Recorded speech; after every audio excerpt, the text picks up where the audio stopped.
This video is not made for kids. It's designed to be suitable for all audiences, but quite frankly, the FTC scares me. So this video is an adult's perspective on Prodigy and a review from that perspective and for other adults and parents, but not necessarily parents. Hello and welcome back to another Prodigy review, the final one for quite some time. Is it coming back in summer? Is that confirmed? Or is it just sometime this year? I don't have it on my calendar. Strange New Worlds takes us to like early July-ish, depends on how long it is.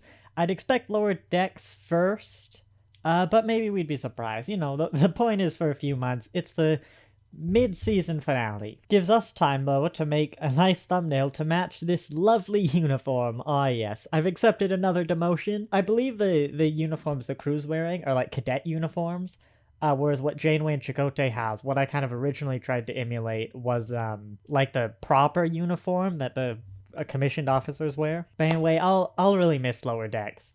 Well, I will, but I'll also really miss Prodigy.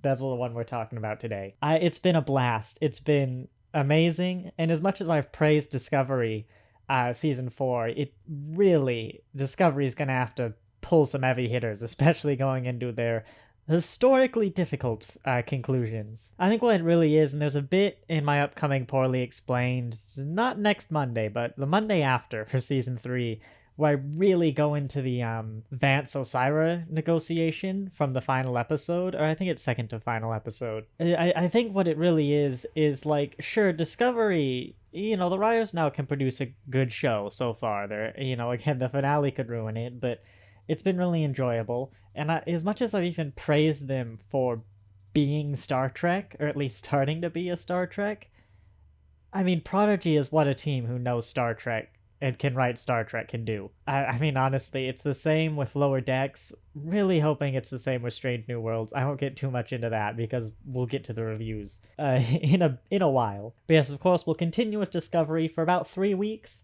Then Picard comes back, and it will probably become the primary review thing. Discovery tends not to pull in the views. We'll try Picard.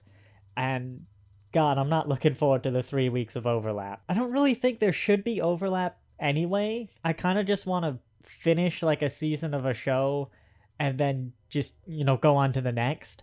But it's really hard on the reviews. And Picard and Discovery, probably the two reviews that take the longest to record. Oof. But we'll see how that goes. And one more final bit of Star Trek news. Star Trek Academy was finally announced for the third time. Again, but this time people seem to have noticed, and more people are covering it. I'm not sure what it'll replace. Discovery is actually going to need a replacement sooner than you think. Only like 3 years-ish, 3 or 4 years, if they do their full 7 seasons. Which is kind of matching up with what Kurtzman's saying. They'll want some new shows in about 2 to 3 years. I suppose Academy could replace Lower Decks, which isn't the longest run, but I don't know. Prodigy's not going to end in like season 2 or 3. I mean, maybe it could, but it's like in the top 10 most in-demand shows there are. Like, you'd be a fool to end Prodigy, or even be close to thinking about ending Prodigy. Oh, then again, maybe they could have been like a Gravity Falls thing, being like, no, we have this many seasons, then we're done. I don't know, we'll see. But I'm rambling. Without further ado, let's get into the episode. By which I mean I'm gonna make some ramen, eat that, watch the episode, and then review it. I'm sorry, is that a Voyager Sternbach concept Dauntless? Name the USS Dauntless. There's something I never thought I'd see, but I am getting ahead of myself. That was kind of like, what if The Lord of the Rings is like multiple endings? We're all excellent. I thought they were going to end it in the holodeck. Like, they'd leave us as the cliffhanger of Gwen just kind of saying we can't go back. Like, will she get better? Whatever. That'd be the cliffhanger. And I finally understand what it must have been like to watch the best of both worlds back in the day. So thanks for that. Whoever decided to write that scene. Someone who was an Indiana Jones fan, clearly. But it was nice. The thing of knowing they can't go to the Federation, and then, because, you know, last time I brought up, I don't see why they won't go to the Federation. But then was like, oh, they are. But well, no, that was the knowledge of, oh, they can't. That's how they're going to do it. But then as soon as Janeway said, but she lost her memory of the events, I went, oh, so she doesn't know they can't go back. And I mean, perfect setup for it all. Because I realized a little after that, I was kind of like, oh, like all the tension that was there kind of went away because I realized it's 23, 83, 87, something like that. The Federation can't be destroyed. Like, no harm can be done to the Federation, and we don't really care about anyone. Like, there's no individual in the Federation we care about to set those stakes. Like, Deep Space Nine wasn't going to destroy the Federation, but, you know, you were invested in characters and planets and species and stuff, and those could be destroyed. And so without that, you know, grounding force, basically the bigger your stakes, the smaller the scope of your episode has to be, and we didn't have that small scope. And then the realization that yes, you actually do have Kate Mulgrew. You can't just have Admiral Janeway. Because I thought they were kind of warping, I don't know, into the Federation, like they were detecting the protostar. Trill, great. Then like the slow reveal that it's Admiral Janeway was amazing. I mean, seeing proper Janeway back is great, but holographic Janeway is a person, you know. And unclear how much Janeway she is. Like, I doubt they scanned her brain and memories and put it in the protostar. They might have, probably not. They at least put her they might have put like a personality or whatever in there. But anyways, it's a distinct and separate individual from Admiral Janeway. But it's wonderful to see Admiral Janeway back. But now there's those stakes, because it's not the Federation, it's Janeway. And Janeway is mortal. I mean, you could kind of say, well, they're not going to kill Janeway. But, like, she is mortal, you know? It's kind of like Best of Both Worlds. Well, I know there were talks about Patrick Stewart maybe leaving the show. We're like, they're not going to kill Patrick Stewart. But, like, there's no reason he can't die. And then you could even have a thing of, like, Hollow Janeway sacrifices herself for Admiral Janeway. And it's some sort of passing on the torch. I think I mentioned something ages ago in like a trailer analysis that Hollow Janeway could have sort of identity crises of not living up to the potential of such a iconic hero. So you could actually bring that in, and yes, seeing Janeway interact with Janeway is going to be great, but you could even bring that in, and that could be a passing of the torch, like you're as much Janeway as I am or whatever. I think you get the point, but it's like, yeah, there are avenues where you could kill Janeway, and so now we have those stakes. I literally just bought the Eagle Moss Voyager Sternbach model the other day, so it's a pretty fresh shape. I don't have it on me. That was one of the ships I saw. It's what Starfleet Evolution should be. Again, I'll bring this up in the Poorly Explained, but when you look at the 32nd Century Discovery, right, there are a lot of ship classes that they extended. Obviously, Constitution to Constitution, Voyager to Voyager Jane, but there's also like an Excelsior class ship that's just like a ring and long nacelles. That's, well, clearly an evolution of the Excelsior. And, well, my Enterprise line, like, Starfleet has these lines of ships that are roughly the same shape that just get iterated over. There's some, like, Shinzo, Miranda, some stuff like that. I'm not going to go over them all here. But it's the perfect kind of Starfleet evolution where it's a fairly new type of ship. It's taking known bits. The Dauntless, of course, not a Starfleet vessel, but it's on record, and it's special propulsion. What was it? Was it quantum slipstream? It might have been. And I think it's been referenced in other shows. I don't know if it was as early as Picard, but like that's on record, is this shape is good for moving really fast. I guess. And it's space aerodynamic. And of course the Voyager Sternbach, well, technically not a prime ship. You know, you could see it is it might even be in the Voyager technical manual. I don't know. But is sort of that edge of canon where, yeah, someone designing Voyager, like in universe, who actually sit down and to design Voyager, might have come up with that. But even if it's not, it's a recognizable enough feature to, I don't know if I'll say a lot of fans, but definitely a good chunk of, especially the hardcore fans.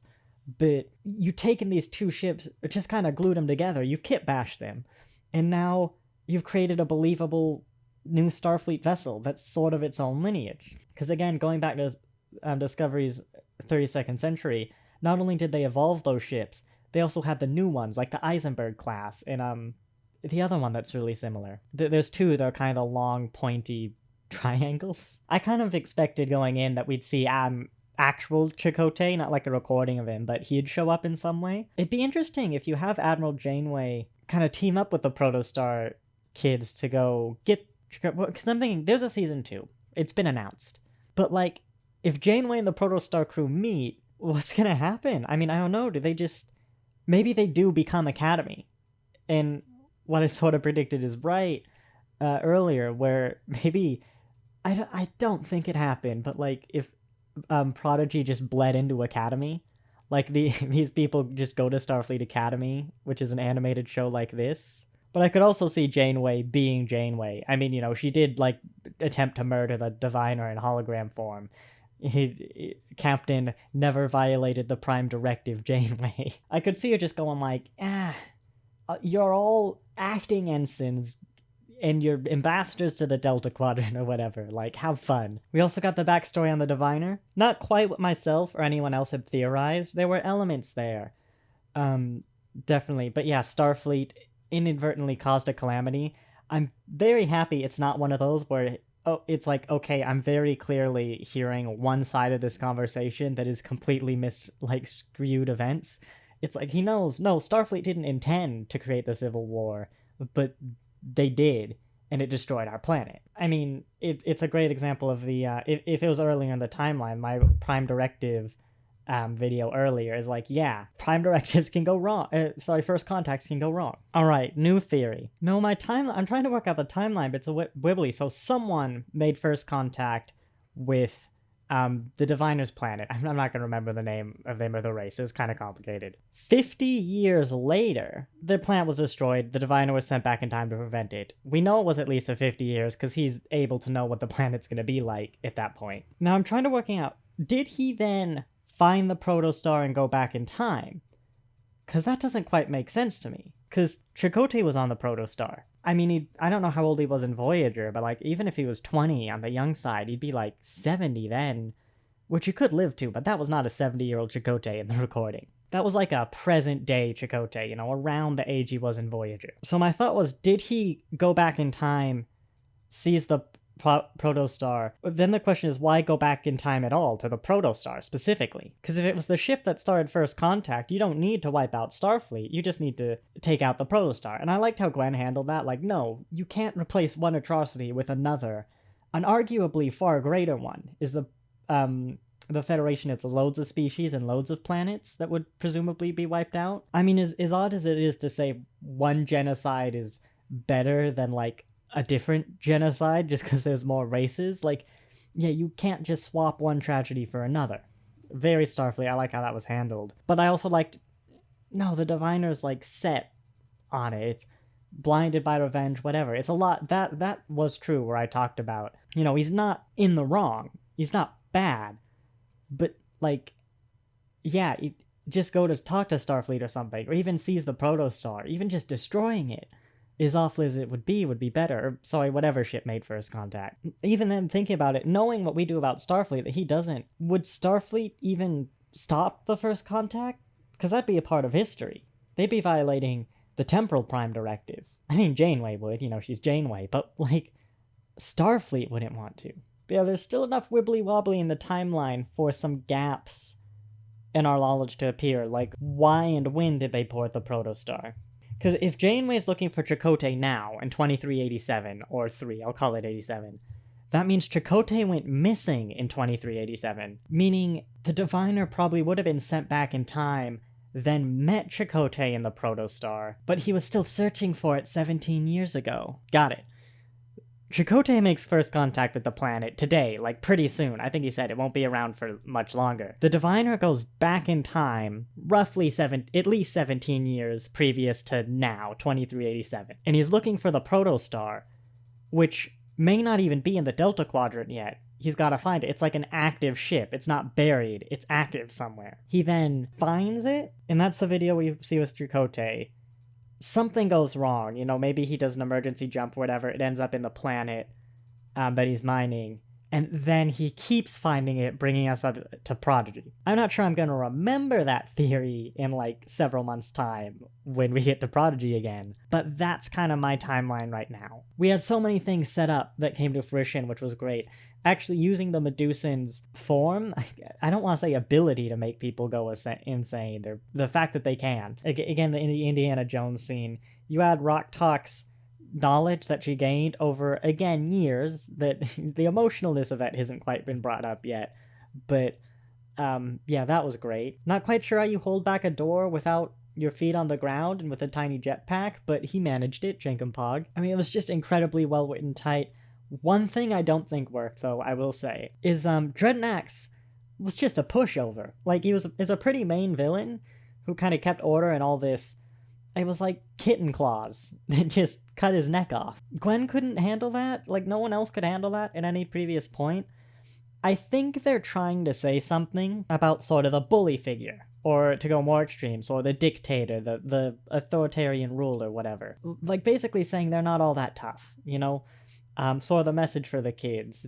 When you take away Dreadnox's drones or whatever, you actually team up against, you know, you get a group, you get your voice, and you try and take down the big bad, there are nothing. I suspect it's something of a poetic nature like that, or a symbolic nature. I think it could have been done better. I think it was alright for the Diviner. It's Dreadnox in particular that I think, I mean, it was a... That was easy. The Diviner worked because of his life support system, we'll call it. Like, his character very much always kind of was the rather fragile individual, vulnerable, basically. He had to be super well protected and behind Dreadnax and everything. And yeah, when you just take him out of all of that and set him on the ship, yeah, I mean, it's easy. It's ruthless, but this is Janeway we're talking about, you know? She's insane. Have you seen Tuvix? My relationship with Janeway is weird. The more I think about Janeway and what she's done, the more she's some sort of one-track mind homicidal maniac.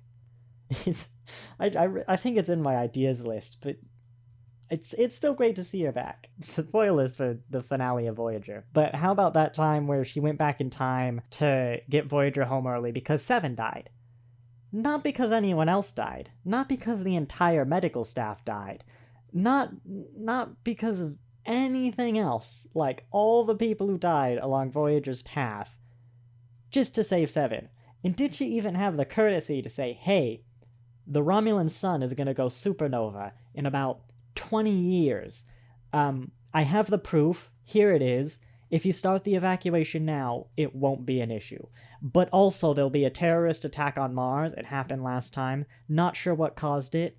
In fact, I think that it takes place after Picard, so yes, you do know what caused it. Here you go. Here are the top Zat Vash members. By the way, the chief of Starfleet Security is a Romulan spy. No, she didn't.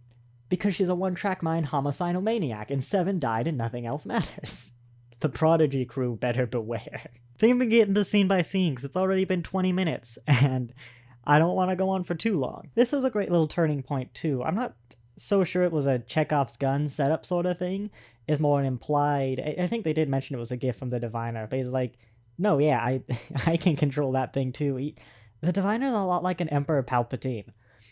If you know a bit about that Star Wars expanded universe. I don't, but I've heard glimpses where, like, sort of the paranoid contingency for everything. Like, Gwen's his daughter. I think he does love her, but she's below his mission. Everything is below the mission.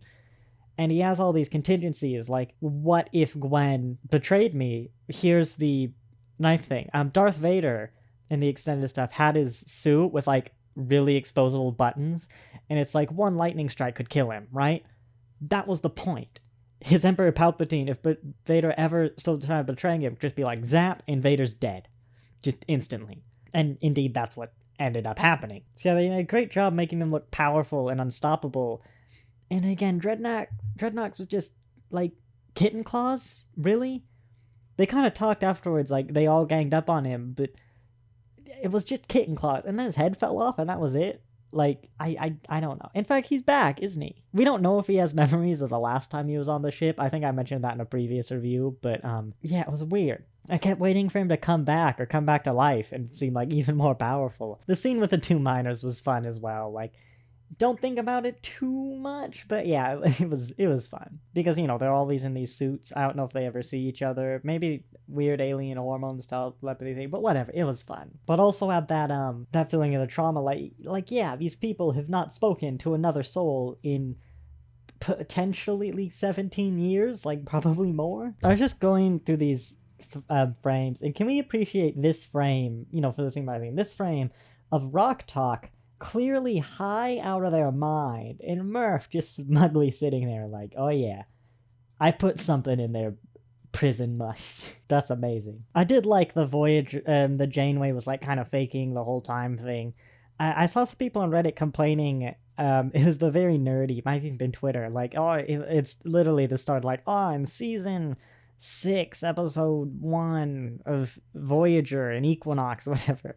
That's probably not the episode, but it was like 7 of 9 said that she'd add security protocols to the Doctor's program so it couldn't be tampered with. And it was like, how does this mean Janeway could be tampered with? I was kind of like, really?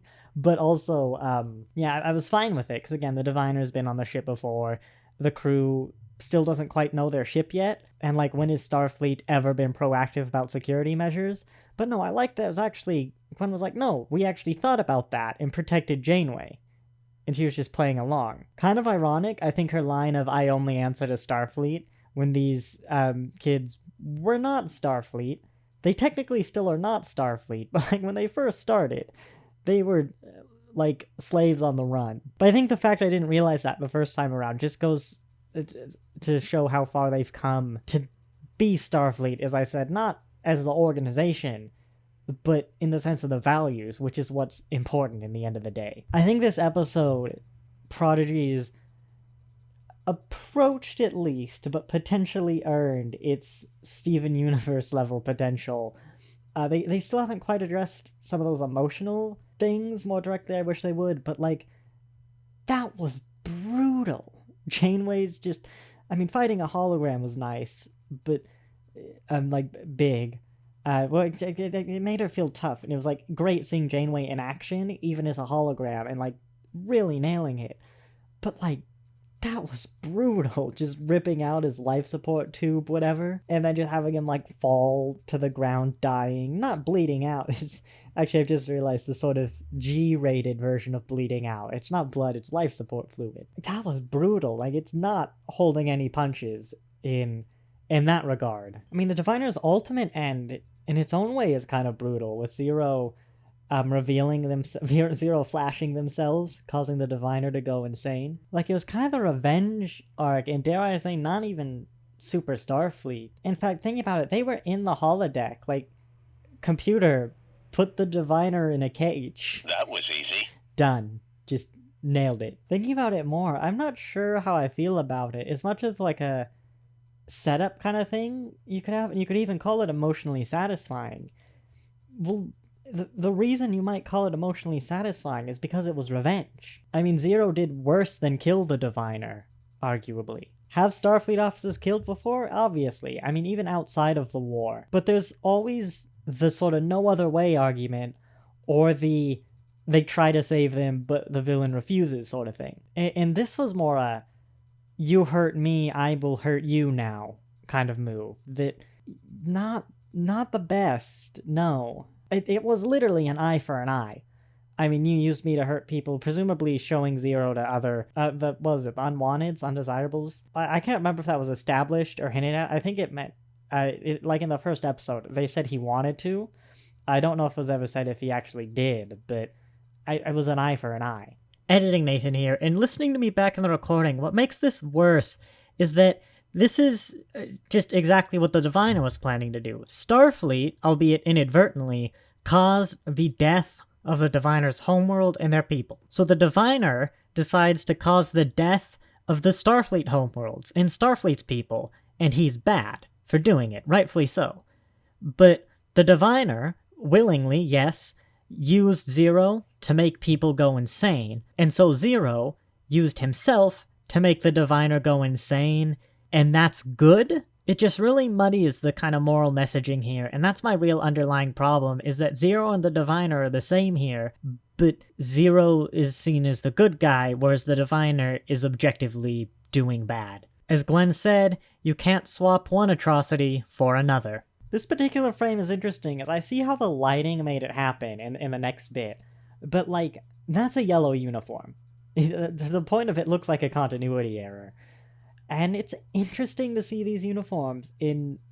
That's engineering yellows, operations yellow. I mean, it looks good. This whole scene in the holodeck was beautifully animated, beautifully done. I actually remember the city is a Farpoint-esque structure. It was one of the original, like, 24 pieces of promotional art. I can't remember if I covered them in a video or not, but it was one of the first images of Prodigy we got, was their planet when it was all healthy and good. A small problem though, and that it was so well animated and looked so real was a thing. It looked so real, like they were actually there, that I kept forgetting it was in the holodeck and they were on the protostar. And I kept going like, who's on the protostar? Oh no, they're on the protostar. And at the end, when he called for the arch and it just appeared, I was like, whoa, like, wait, yeah, they're in the holodeck. They're on the protostar. It was...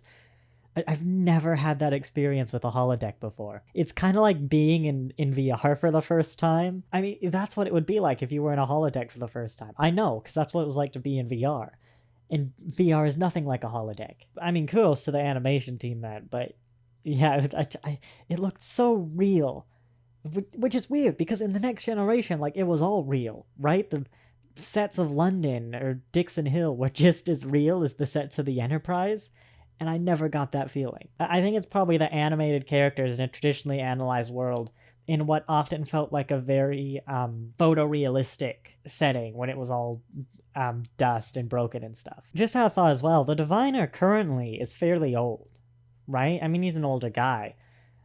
He spent at least 17 years ago, he was alive, looking about as old, when Gwen was born. But add 50 years on top of that. Is he a 60, 70-year-old guy? Especially with all the life support stuff. I wouldn't be surprised if a young Diviner was around for First Contact and we potentially see him. I wouldn't be surprised if they turn it around, like they go to the planet and maybe make a better First Contact. They might avoid it altogether, who knows? Avoid the planet, that is. But I wouldn't be too surprised if we meet a child Diviner, or at least like a teen, a younger Diviner, sometime in this series. As much as I just complained about the topics, the whole animation scene of Zero, visually, again, this scene right here, was really well done. I mean, of course, the 60s were rather limited in what they could do with Medusans, but I loved just how alien and like chaotic and active Zero's body is. The effects of like pupils dilating, them going insane,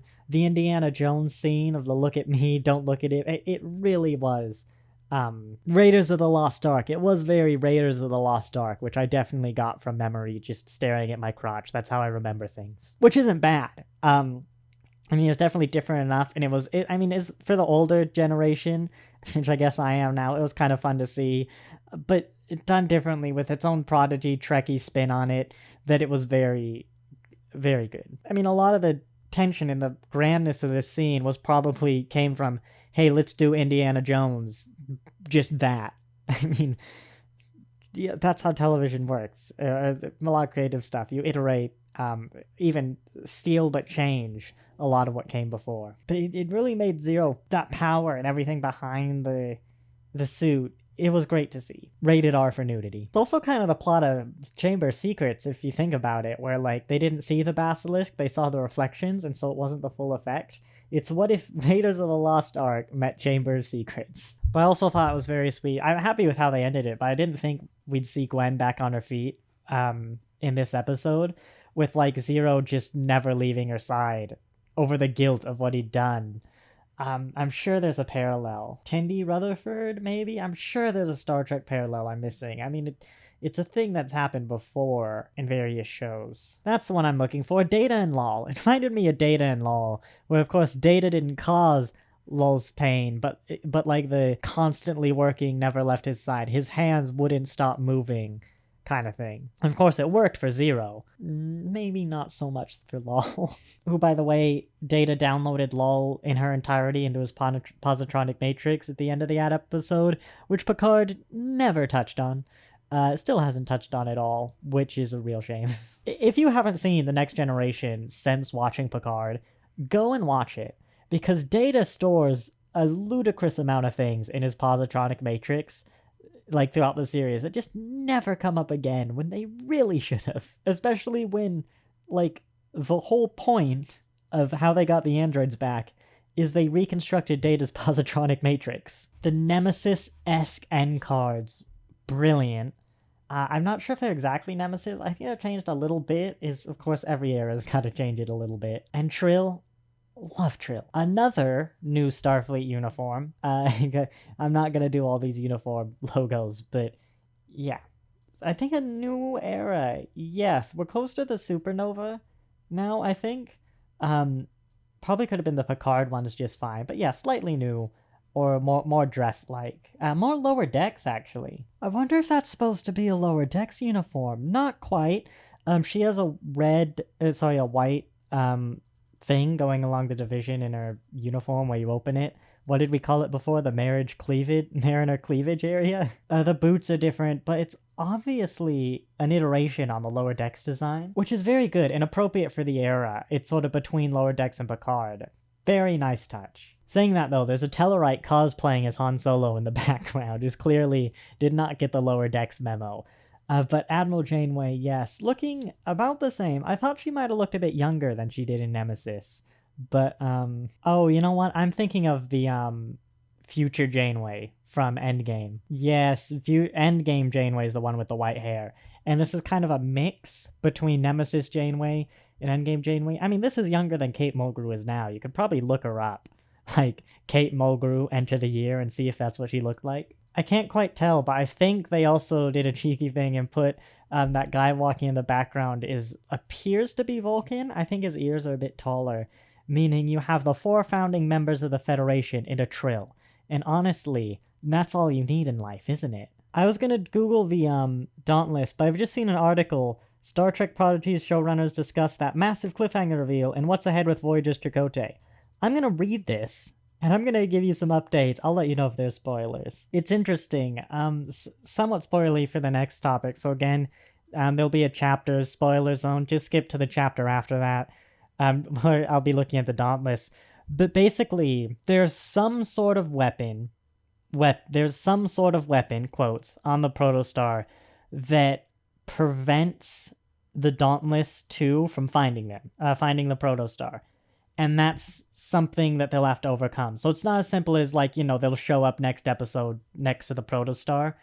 I wouldn't be surprised if maybe we get a, kind of like Lower Decks, a Cerritos Titan sort of thing. We'll get a protostar Dauntless sort of thing, where we see bits of the Dauntless and Janeway trying to overcome this problem. But what really interests me is with the Diviner taking a step down. Now, he's been overthrown, so to say. When they were crafting their 20-episode arc for Season 1... Janeway's going to serve as some more the antagonist for Season 2. Kind of semi-antagonist, they also said. They referenced a movie I'm not familiar with. The Fugitive, I think they said. But that's interesting, if Janeway's a semi-antagonist. Again, antagonist does not mean villain. I've said this before with Q. I think in my Season 2 review of Picard. But I don't currently see a reason why Janeway would be an antagonist. Because the Protostar crew are looking for the Dauntless.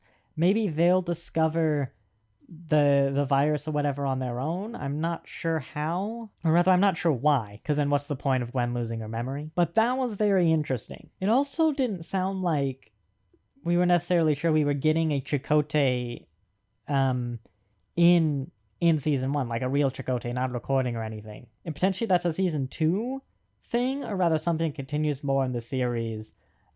Sounded like we'll get more, well, Kate Mulgrew, which doesn't necessarily mean Admiral Janeway, but like, they've talked about the Season 1 arc. Season 2 wasn't announced. I'm not sure if it was confirmed before Prodigy started airing. Usually we hear about that, pretty soon.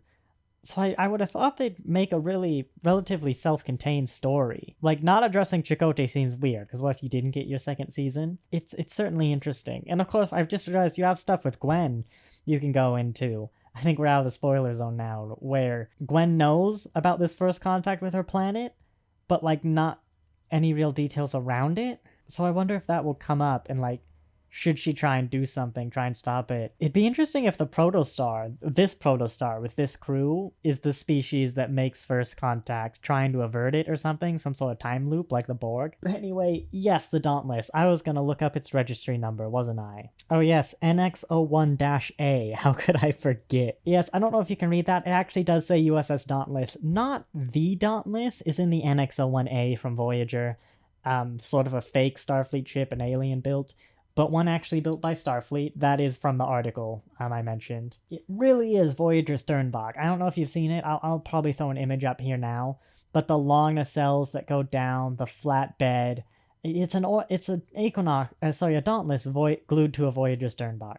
And Eagle Moss, when can I buy it, basically? Speaking of ships, I saw on Reddit someone mentioned after the Diviner took control of the Protostar in the last episode, they thought it looked a lot more menacing in a lot of the shots. A lot of being shot from underneath and at different angles is what they boiled it down to. And after hearing it, I could kind of start to see it, whether it's confirmation bias or not, who knows. But I could see that the underbelly of the protostar is a lot darker shades, and generally having to sort of look at, having that imposing figure can be very intimidating. I know it had the opposite effect with the Starfleet uniforms, a very different effect at least. But, yeah, I thought that was interesting. I wanted to bring it up. And I've just realized I might play that. That was like the classic warp effect of the choom when the Dauntless left. And yeah, we've covered it. Prodigy. Man, what a ride. Yeah, I'll probably give it a rewatch before we go into it next time, so I'll be a bit more fresh. But dang, gonna take a long break now. At least 4 months, probably 5 or 6 more like it. But man, are we all going to be eagerly awaiting its return. I hope you stick around with me for Discovery, Picard, Strange New Worlds. That'll be an interesting one. Discovery Poorly Explained, of course, my Eagle Moss reviews. And we're actually going, well, I've still got you, bit more than Eagle Moss. With Poorly Explained, I'm wanting to get back into those main videos, what I call the main videos. I've got a Riemann-related theory, hopefully coming out 2 weeks after Poorly Explained. And then ideally a batch of at least 9 every other week. Rather than doing Eagle Moss on Monday, we do a main video. So yeah, definitely that was always the plan. Eagle Moss was never meant to take over the channel. Basically, I can do them real quickly. I can pre-record them and just edit them like Sunday, and it's really easy for school. But Poorly Explained's been going well. I think I can do the 2 a month main videos, and so be sure to stick around for that. I hope you enjoyed. Thanks for watching, and I'll see you next time.